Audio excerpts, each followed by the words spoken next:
हागोन थिख्लि बिहारिनो जाहोनो एफा खस्थ'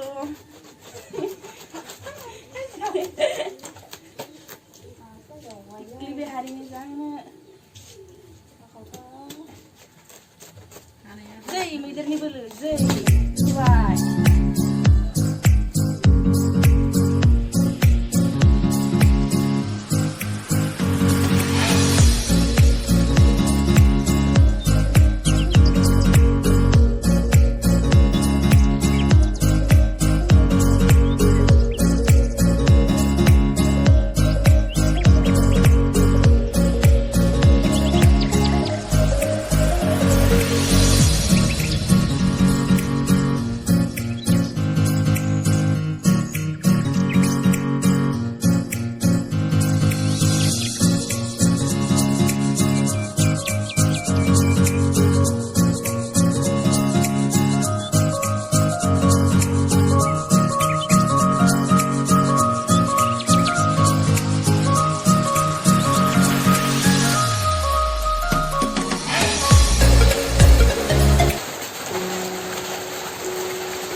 जोंना ओंख्रिया मोनबायानो बारा क्लियार मोजां नुवाखिसै आं बिदिसो संलाबायो माने बारा एवनानै दोनथ'लायनाय मालायनाय बिदि खालामा डाइरेक्ट बेदर एवनानैसो हरलाबायनानै सङो आंना जानला मोनला जानो आन्था गोथाव जासाबबानो जायो होननायसो ओमफ्राय निजेना न'आबो बायलाला माथो खालामनो ना न'आनो गैजाखायाबा जाखिनि दं जायो बेजोंनो गोजोननाय लानांगौ ना बेनिखायनो आंहा बेजोंनो गोजोननाय दं आरो नभेलाजोंनो लुनो हायाखै माला लुनो हागोन मिन्थिया दाथ' दैज्लां बोथोर मोनबाय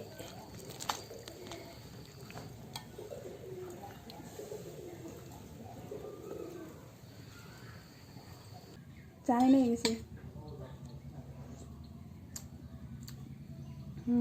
दाउ बेदरजों खुमब्रा रोसिबो लोंनो बिराद गोथाव मोनखायो आंहा बारा गोथाव नङाबाबो एसे गोथाव जाजोब्बाय आंथ' गोथाव मोनखादों आंनो संग्रा नालाय आंहा गोथाव मोनखागोन मालायफ्रा माबायदि मोनगोन आं मिथिला दिनैनि भिडिअ'आ बेखिनियानोसै नोंथांमोनहा आंनि भिडिअ'खौ नायनानै माबायदि मोनदों कमेन्टआव फोरमायहरदो ओमफ्राय लोगोसे आंनि भिडिअ'खौ लाइक खालामदो शेयार खालामदो लोगोसे चेनेलखौबो साबस्क्राइब खालामनानै होदो आं जाबाय थानोसै दे बाय